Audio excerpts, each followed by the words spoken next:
Welcome, everyone, here this evening. So, my name is Karen Stiller, and I'm the Senior Director of Jewish Affairs at JCRC Bay Area, the largest collective voice of Bay Area Jews. Tonight's webinar is the first in a two-part series on anti-Semitism in the workplace. The rise of anti-Semitism has been taking an enormous toll on the Jewish community, including in the workplace. And we know from JCRC's survey of Bay Area Jewish identity that many Jewish employees are not satisfied with how their employers have been responding to anti-Semitism. In fact, some have even had to resort to switching jobs. Given the pervasiveness of anti-Semitism historically, we know that this problem isn't going to be going away anytime soon. And so our goal with this webinar is really to provide information and connection for Jews who are having challenges in their nonprofit workplace or who simply want to make their workplaces better, places where Jews can feel safe and be able to express their identities without fear. So this evening, we're focusing on nonprofit workplaces, a sector that, as you will learn, has been disproportionately impacted by anti-Semitism. We'll have time at the end for questions, so please put your questions in the Q&A function. And my colleague, Tal Gardner, is compiling questions, and we will answer as many as we have time for at the end. So before I get started, and before I introduce our speaker here this evening, we wanted to hear from you and actually get a sense of why you're here this evening. So I'm going to launch an anonymous Zoom poll and would appreciate hearing from you. So let me launch the poll. And you should be able to see the question, which is, what brings you to this conversation today? So the answers are, I'm navigating something like this at my own workplace. I lead or work at an organization that is thinking about how to support Jewish staff or members. I'm a funder, board member, or community leader trying to understand the landscape. Or I'm a friend or colleague. Somebody invited me and I wanted to learn more. So I'll just give it about 30 seconds for folks to weigh in. Appreciate all of the responses that are coming in.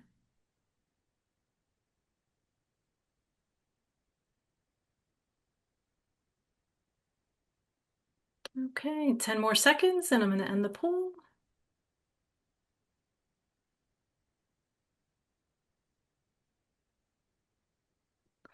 Okay, I'm going to end the poll and share the results.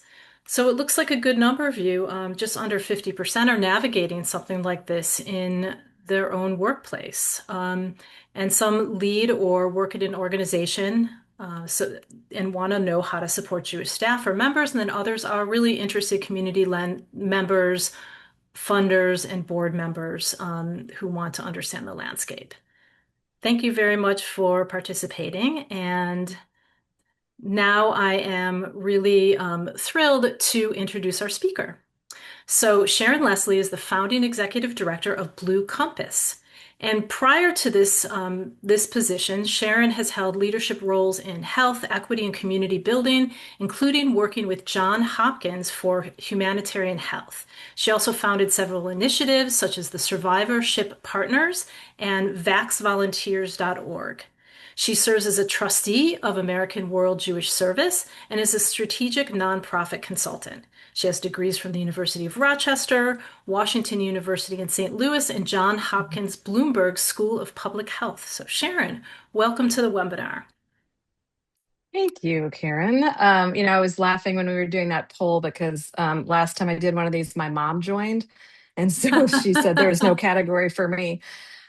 So hi, everybody. Thank you so much. I'm so glad you took the time to join us tonight. Karen wanted to have me give you a little background about myself before we started talking about the issue. As she said, my career has always been in health and nonprofits, both in my work life and as my lay leader life. When I was exploring new opportunities in humanitarian health, that's when October 7th happened. And in the weeks that followed, most of the organizations that I'd been considering working at no longer felt like places that I would have felt comfortable entering as a Jew. So as I started to talk to others, because that's what I do when I have questions, it became really clear that people were struggling across all sectors and fields. Everything from isolation and discomfort to being expected to speak for the entire Jewish people and the government of Israel to really outright harassment on Slack channels because they were Jewish. The details varied, but the questions were strikingly similar, Mhm. like how safe it is to be Jewish right now. How's my Jewish identity fit into mission driven work? Who do you talk to when you experience anti Jewish bias at work? And what does belonging look like right now? And why do I feel like I don't really belong anymore? I think what surprised me the most was how little infrastructure existed to support Jews inside secular nonprofits and philanthropy, especially because we have so many strong, amazing Jewish institutions like JCRC. And it wasn't a lack of care or commitment. It was a very specific gap that was happening nationally. There was no organization focused on supporting Jews within these spaces as a whole. And there was really no centralized place designed for people that were navigating some of these challenges that they care deeply about. Um, I will say that this gap was not because it was a smaller marginal group. Even though we're only about 2% of the US population, we make up 4% of the nonprofit workforce. That's an estimated 500,000 people. That's a lot of Jews. And yet there was no shared platform that connects, supports, and empowers them. I'll just say that, many of us work in the nonprofit sector because it reflects our values and our desire to contribute to the common good, tikkun olam.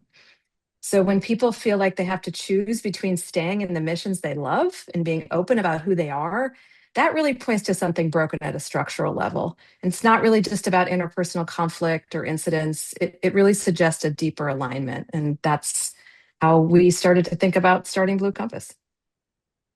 Thank you. What you said really resonates.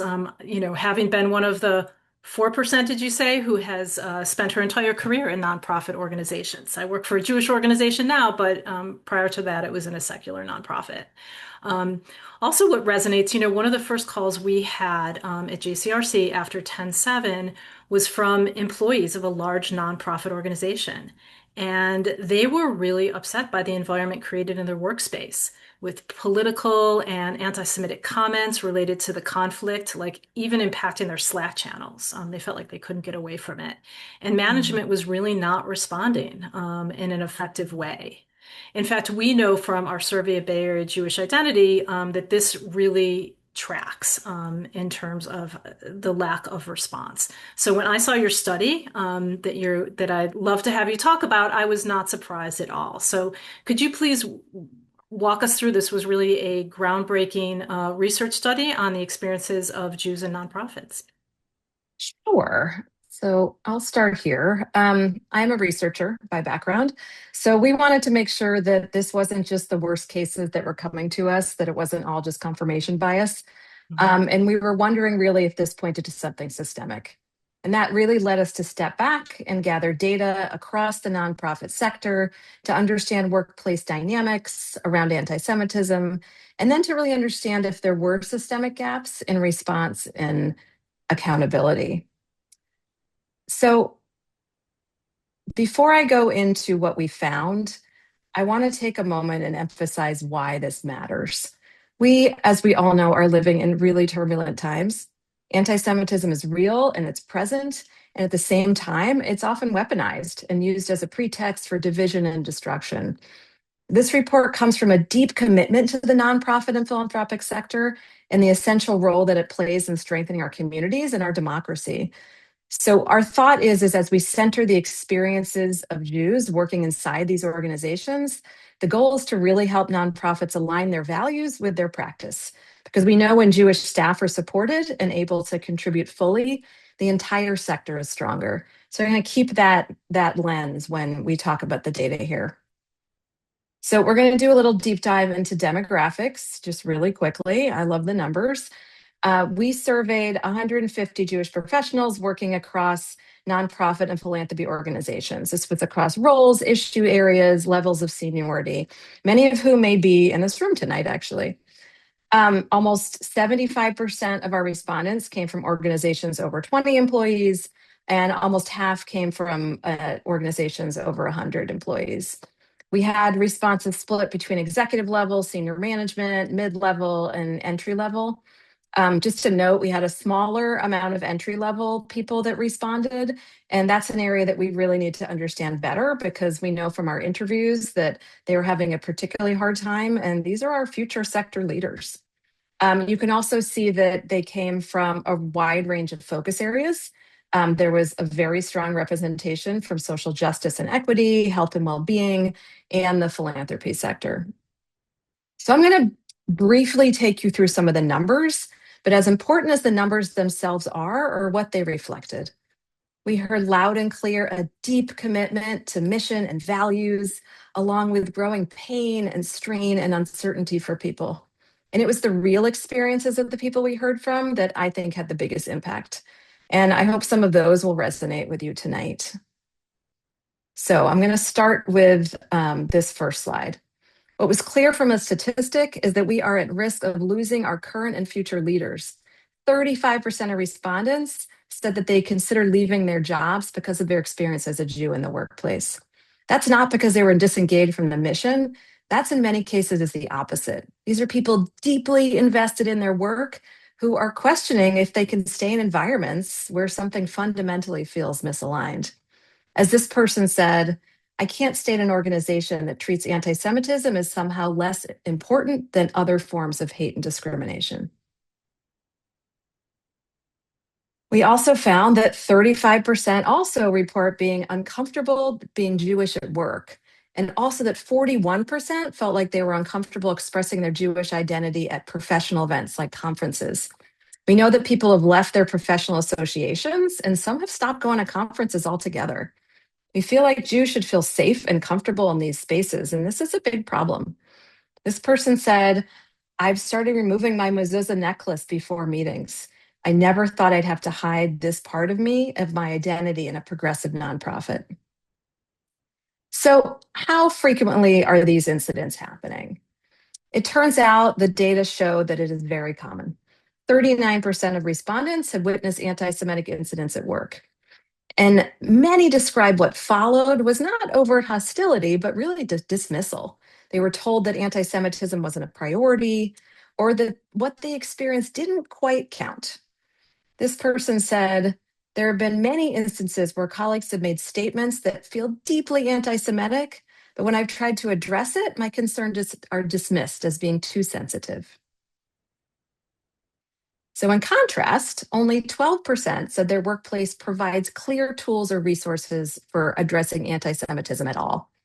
Time and time again, we hear that workplaces were failing to address real instances of anti Semitism, and they are not equipped with the tools to facilitate constructive dialogue between employees with different views. Organizations aren't stepping up, and we believe it's not because they're all terrible places, but they haven't figured out how to meet the moment that we're in. And unfortunately, this leaves most Jewish professionals without clear policies, trained leadership, or any pathways about navigating bias when it does occur. And often people have to do this alone. We also note that 75% of our respondents said that their organization's DEI programs did not include anti-Semitism in the workplace. This person said, when I've experienced anti-Semitic comments, there is no clear pathway for addressing them, and HR seems uncomfortable even discussing the topic. And I wanted to put these two quotes in for you, these next two slides. It is long, but it really encompasses things we hear day in and day out. And I'll read it to you.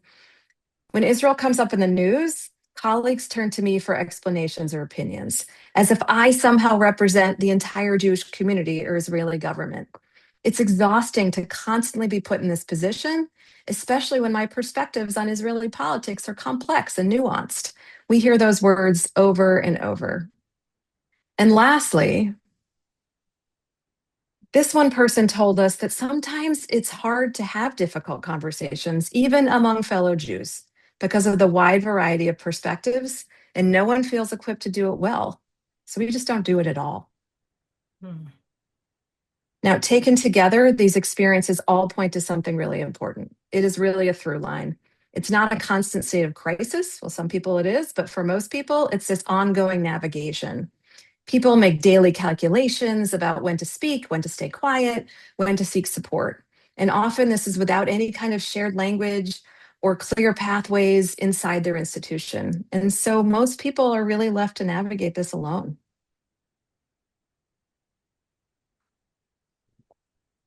Thank you.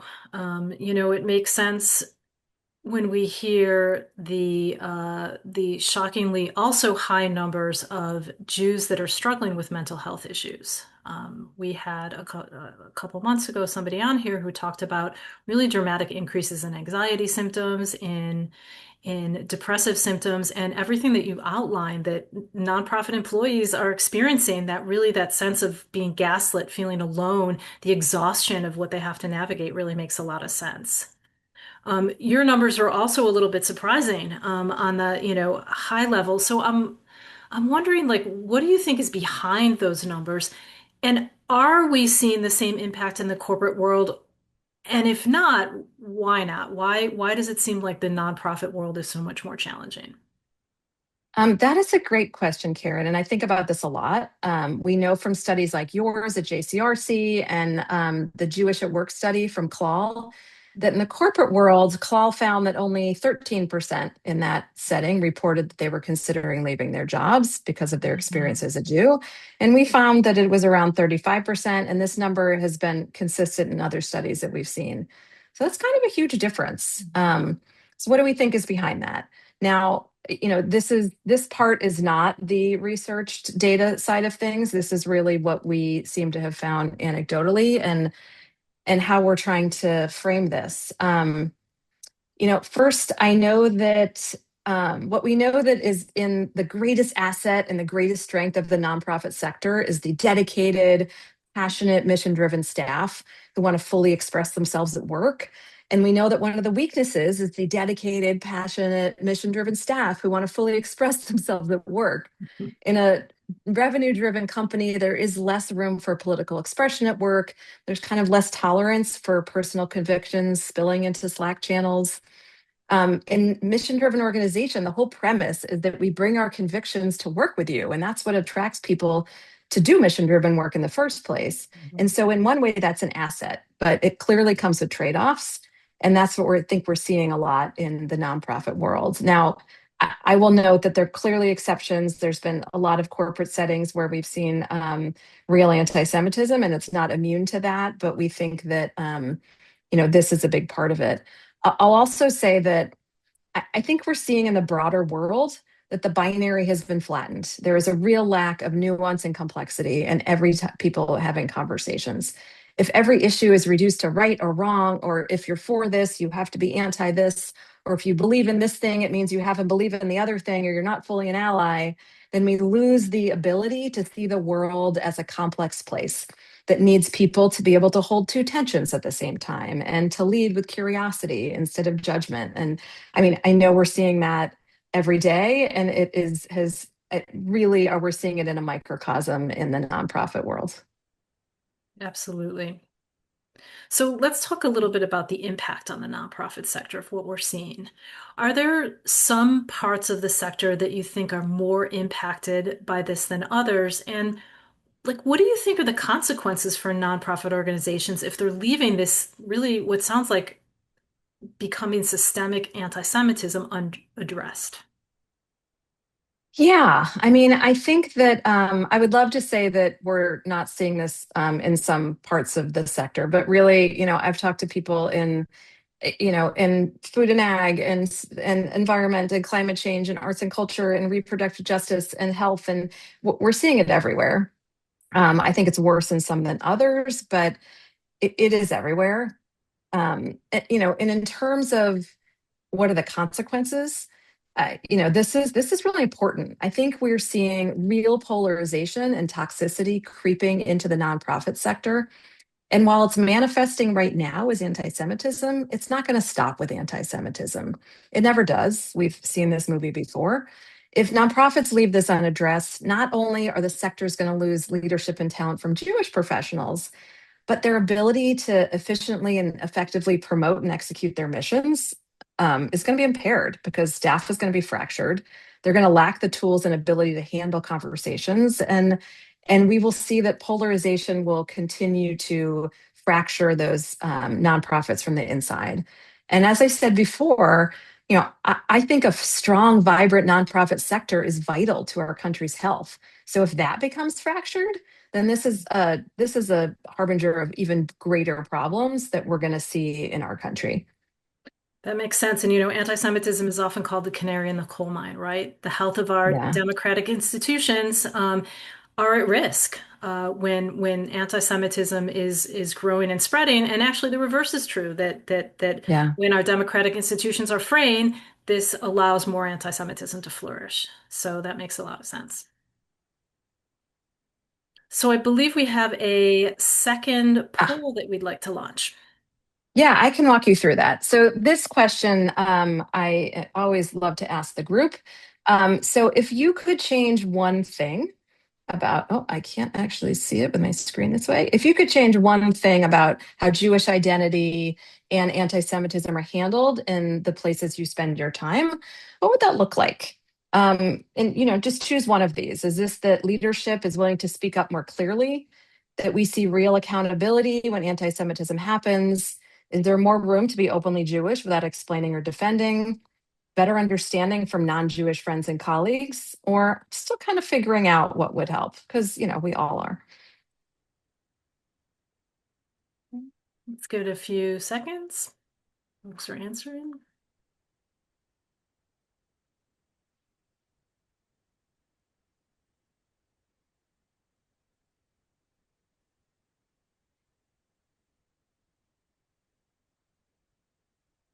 10 more seconds and I'll end the poll and share the results.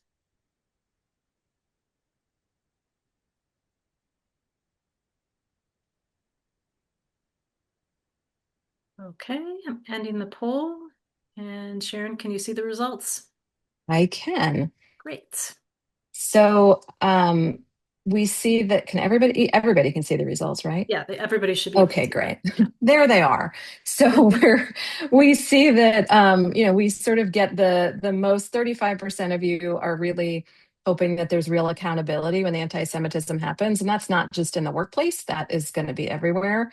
And also we see another 30% are really trying to figure out what would actually help, which makes a lot of sense because none of us really know what's going to move the needle, and we're all trying to figure out what that looks like. So thank you for answering that. That gives us a good indication of where you stand. Great, thank you. So, working at JCRC, I've really had the benefit of working in both a supportive environment and with colleagues who care.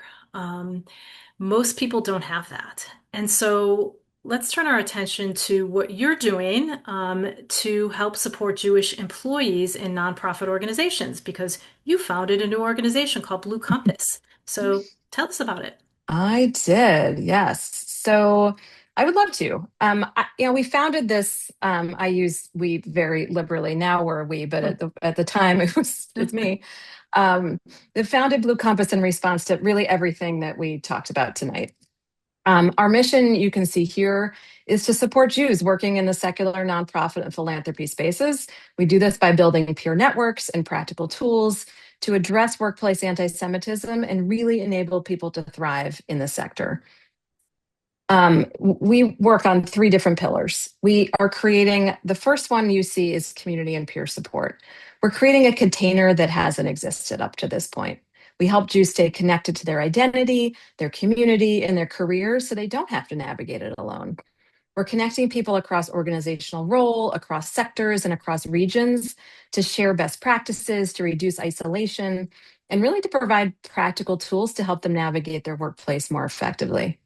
Secondly, we are connecting and supporting grassroots efforts. We're amplifying work that's already been happening, and we want to really help reduce silos. There are amazing groups that have formed since 10/7, like Jews in Repro, and others like the Pomegranate community, who are fighting anti Semitism and the vegan and animal activist movement. I think some of them are actually here tonight. Most of this are run by volunteers and they're siloed by focus area.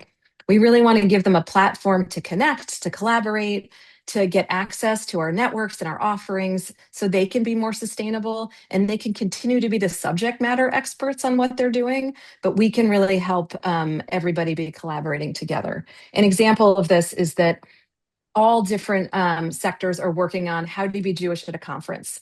But the public health people are over here, and the climate change people are over here, and the environment people are over here. And that creates some redundancy where they really could be sharing best practices with each other. So the third one is that we work to strengthen workplace capacity. This is helping organizations respond to anti-Semitism with clarity and care. This work is done in collaboration and conjunction with our amazing partners like Project Shema and Resetting the Table and Essential Partners and other bridge building constructive dialogue organizations. And this offers entry points that support learning and depolarization and culture change over time. This really positions us as a partner and a problem solver because we found that with most organizations, leading with an accusation often closes the door before any real work can begin. Now, the first two of these are the easy ones. Easy, as in we can see a clear path forward for them. We know that the third is a long game, and we also know that we are not going to be able to move the needle with everyone. We are very realistic that some organizations are not going to be transformed by constructive dialogue all of a sudden.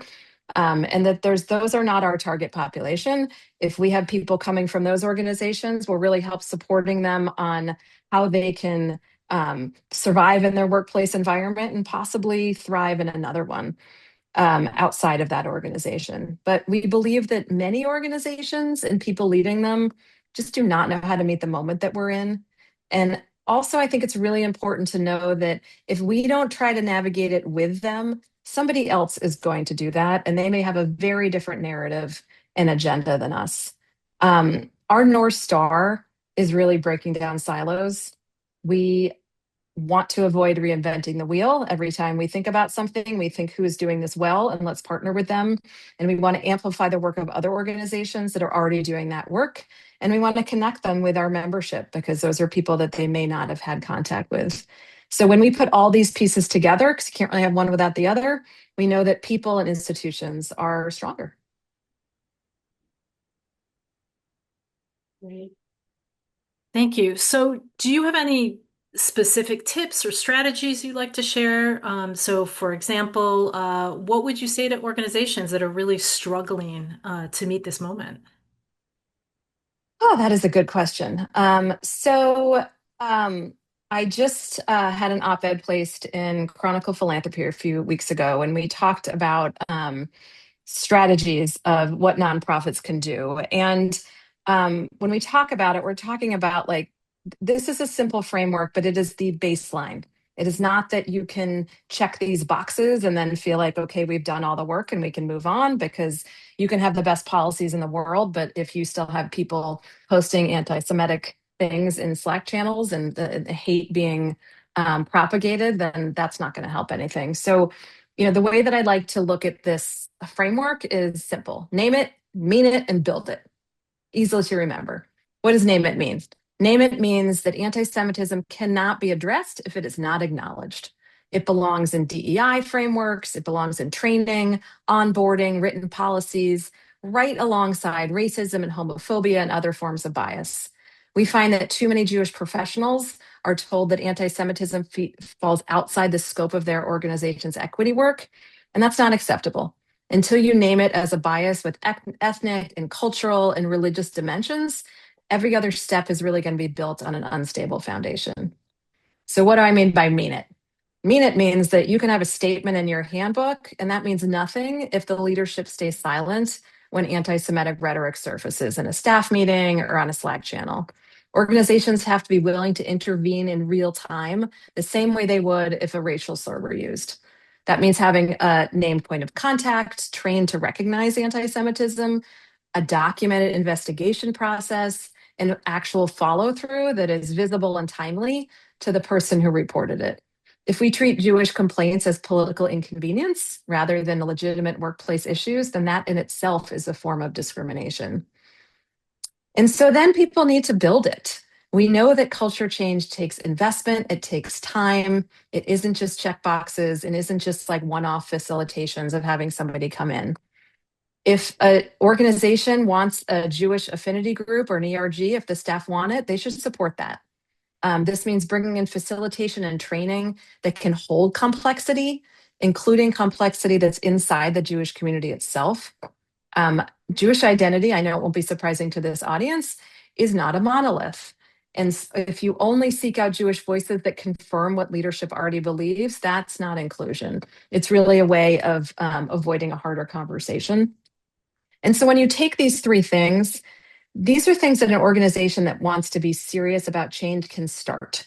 To be clear, this is a starting point on a really long journey, but we need to help organizations start somewhere. These aren't hard, they're just not happening at most places. It sounds like great tips, and honestly a little bit of common sense. One of the things we often see is anti-Semitism is just not treated the same as Yeah. other forms of bigotry and discrimination, and this is really important. So another important question is how can people get involved in what you're doing? Okay, this is my favorite part. So there are so many different ways you can get involved, and it doesn't matter where you were on that, if you knew what you wanted or didn't know what you wanted.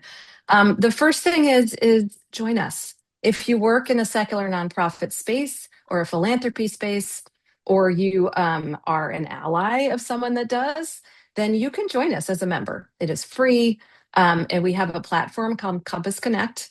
This brings people together from all over the country on a secure and vetted platform where everybody has signed on to community agreements and that they've been vetted. And we're doing that very specifically. So this isn't just like a Facebook group.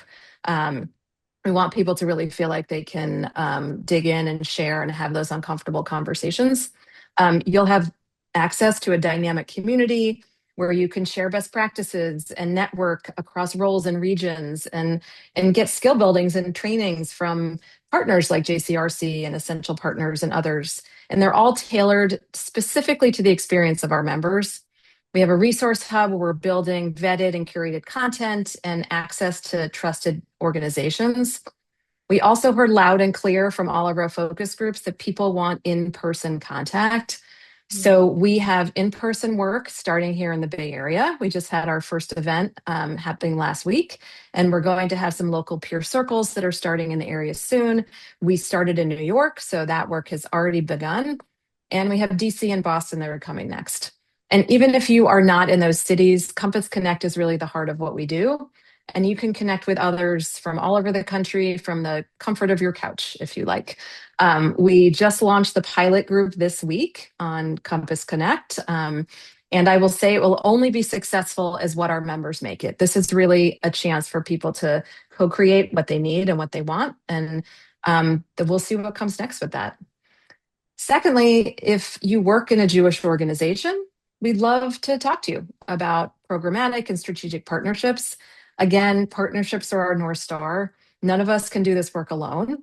And the more we coordinate across the Jewish communal world, the more we can actually move the needle. And I will say another option is to support our work. And there's different ways to do that. If you'd like to support us financially, we would love to have that conversation. And if you feel like this really speaks to you and you want to volunteer in some way, there's a few ways you can do that.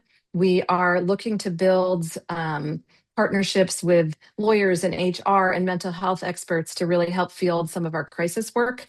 And if you are looking to use your talents in tech or IT or anything, please let us know because we are a scrappy team right now and we are looking to put together a pretty audacious vision.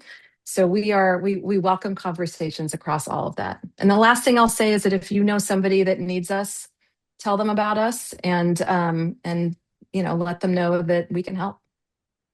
And thank you. And please look in the chat. We've been loading links into the chat for everything that Sharon is mentioning. So you can check out what Blue Compass is doing. You can check out the study, the article, the op-ed that she wrote in the chat. So we have a few questions in the Q&A. So let me kick this off with the question of why did you start Blue Compass? Why did you start a new organization? What about ADL or JCRC? Could you have not joined one of those existing organizations? It is a great question. I was really hoping that, I didn't think we needed another Jewish nonprofit. We have amazing ones. But what I found is that we fill a very specific gap. And, JCRCs tend to be regional. And so we were looking at something that was really a national issue and, frankly, an international issue, but we haven't gotten that far yet. And we also found that we needed to be two things. One, we needed to be nimble because we really wanted to hear and listen to the people on the ground. And that's hard to do in like a big organization like ADL.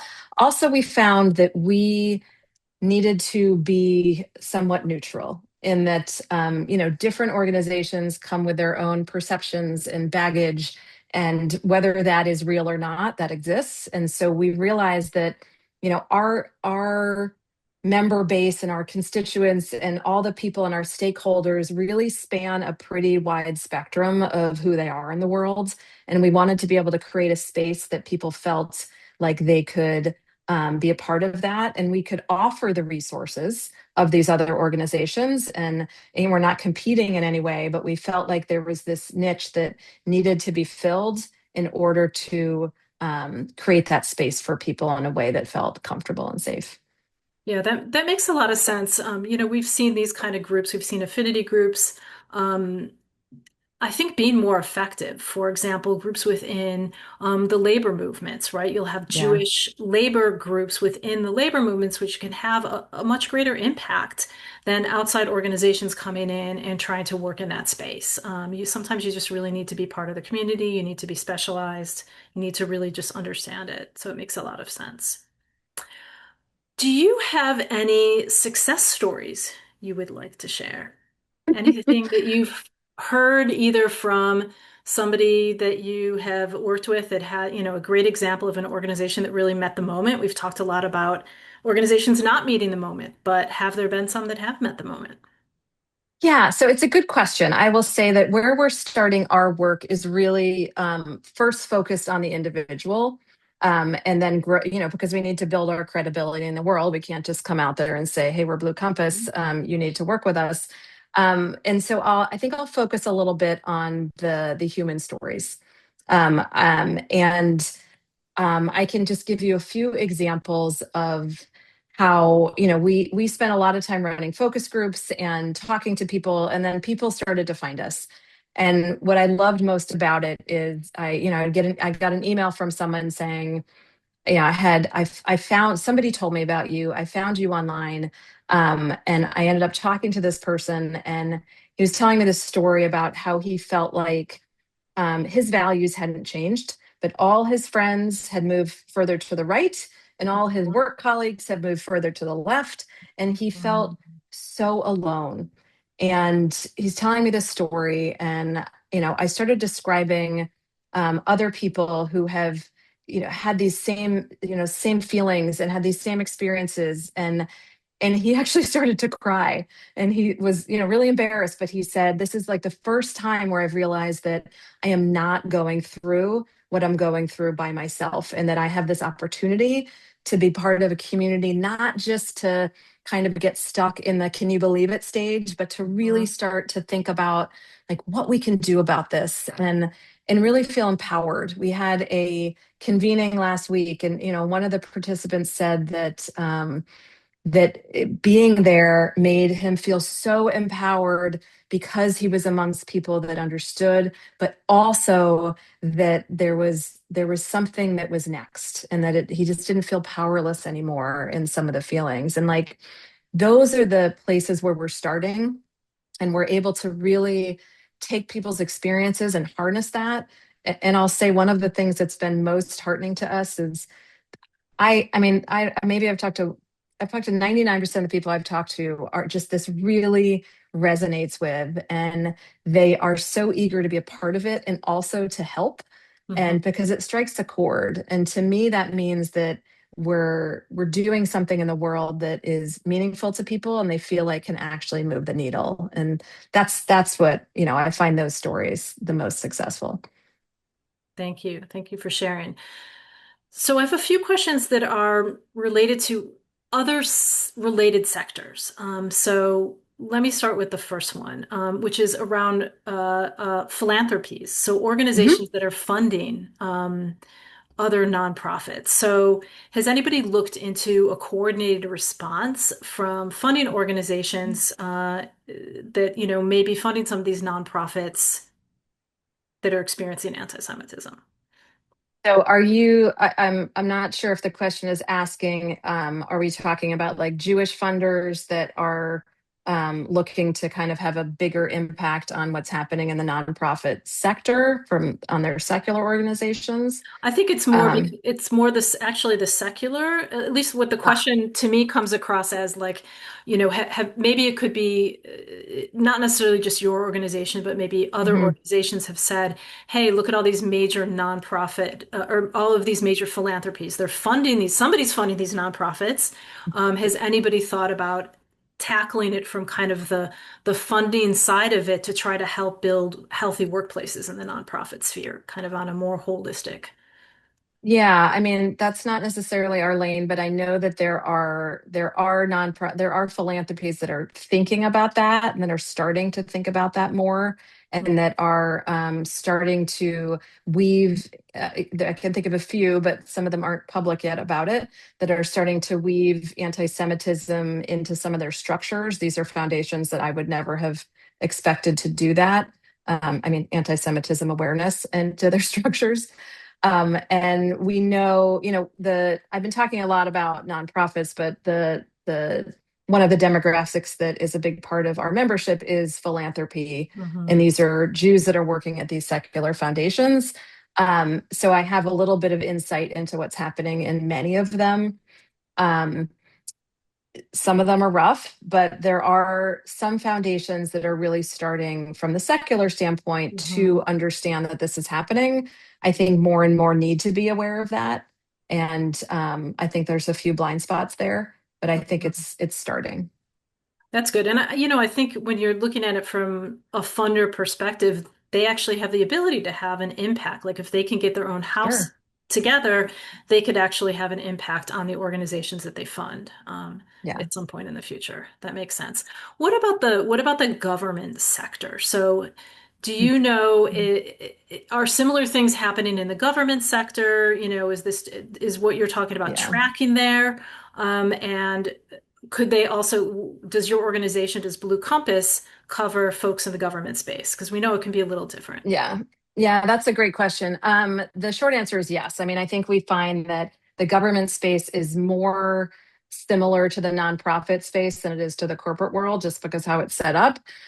So when we talk about the kind of supports they need, because the kind of supports that people need in the corporate world is they're the similar flavors, but they are different in the nonprofit sector, and government tracks more closely with that. I'll Mm. say the same thing about eds and meds.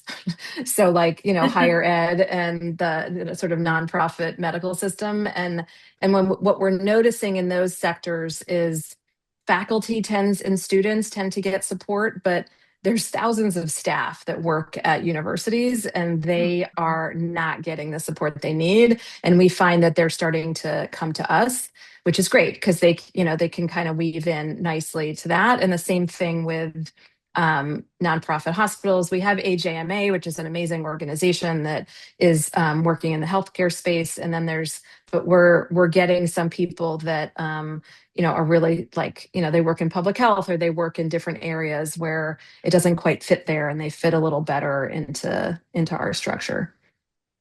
Makes sense. What about Jewish nonprofit organizations? And actually want to ask a specific question on that, which is, have you thought about doing matchmaking with Jewish organizations? Can Jewish nonprofits and philanthropies help mentor secular nonprofits and secular philanthropies?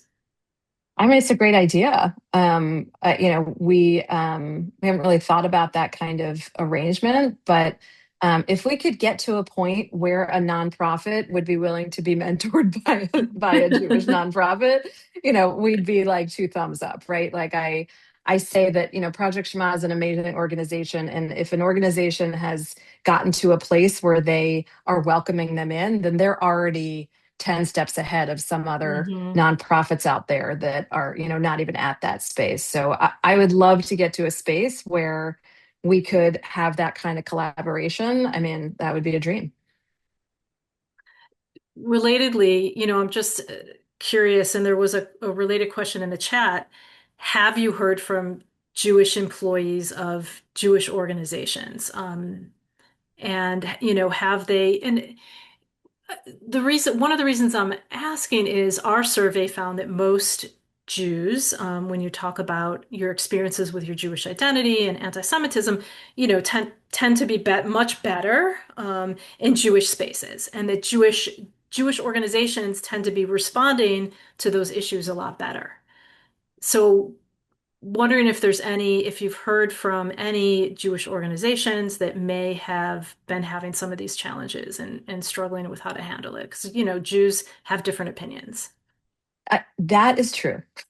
So yes, we have found that. I think that what we're finding, and our lane is very much the secular Hmm. nonprofit world, but we do hear from both the Jewish nonprofits and the people that are working there. And I think that Jewish nonprofits, especially in like the social justice spaces, they're struggling too. And it's a different dynamic because I think that there's so much more awareness, and Mm. there's obviously so much more willingness to tackle the issues. But I mean, these are like the issues of polarization and of the lack of nuance and complexity that's happening everywhere. And I don't think Jewish organizations are immune to it.